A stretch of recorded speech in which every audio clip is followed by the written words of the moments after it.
पाकिस्तान के साथ सदाबहार दोस्ती के बल पर अफगानिस्तान में बड़े मंसूबे पाल रहे तुर्की के राष्ट्रपति रेसेप ताइप एर्दोगान को तालिबान ने बड़ा झटका दिया है। तालिबान ने सोमवार को तुर्की से कहा कि वह नाटो सदस्य देश होने के नाते अफगानिस्तान को छोड़ दे। काबुल तालिबान ने तुर्की को अफगानिस्तान में अपनी उपस्थिति बढ़ाने को लेकर अंतिम चेतावनी दी है। अमेरिकी नेतृत्व वाली गठबंधन सेनाओं के अफगानिस्तान छोड़ने के बाद तुर्की अब काबुल एयरपोर्ट की जिम्मेदारी उठाने जा रहा है। यही कारण है कि तुर्की के करीब 1000 सैनिक अभी अफगानिस्तान में तैनात रहेंगे।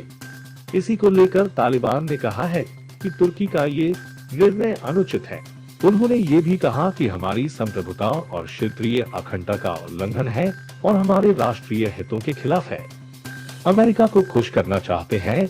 एर्दोगन तुर्की के राष्ट्रपति रेसेप ताइप एर्दोगन ने 9 जुलाई को कहा था कि तुर्की और अमेरिका इस बात पर सहमत है कि अफगानिस्तान से यूएस फोर्सेज की वापसी के बाद काबुल हवाई अड्डे को तुर्की की सेना के नियंत्रण में रखा जाएगा। अमेरिका से अपने संबंधों को सुधारने की कोशिश के तौर पर एर्दोगन ने अगले महीने सैनिकों के जाने के बाद काबुल हवाई अड्डे के लिए सुरक्षा प्रदान करने का वादा किया है।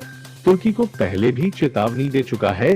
तालिबान ने एर्दोगन के इस प्रस्ताव का विरोध करते हुए कहा है कि तुर्की को भी 2020 के समझौते के अनुरूप अपने सैनिकों को वापस बुलाना चाहिए।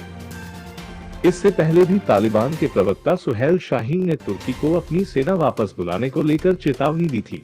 बीबीसी के साथ बातचीत में शाहीन ने कहा था कि तुर्की को अमेरिका के साथ 29 फरवरी 2020 को हुए समझौते के तहत निश्चित रूप से अपनी सेना को वापस बुलाना होगा। काबुल एयरपोर्ट के संचालन करने के पीछे तुर्की की सोची समझी रणनीति है। अमेरिका और तुर्की के बीच तनाव चरम पर है। अमेरिका ने तुर्की के रक्षा उद्योगों पर कई प्रतिबंध भी लगाए हुए हैं। रूस से नजदीकी के कारण नाटो में तुर्की की पहुंच काफी कम हो गई है।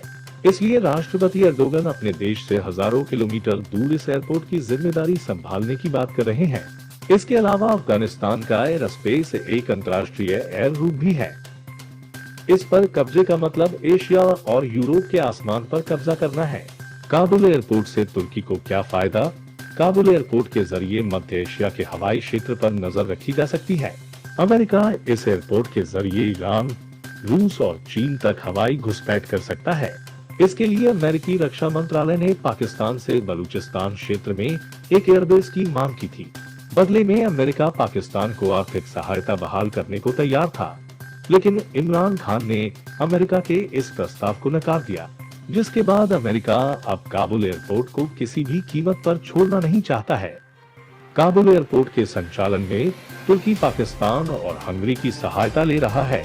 हालांकि सवाल ये रहा है कि जब नाटो देशों को इस एयरपोर्ट को ऑपरेट किए जाने की बात की जा रही है, तो तुर्की गैर नाटो पाकिस्तान को इसमें क्यों शामिल कर रहा है?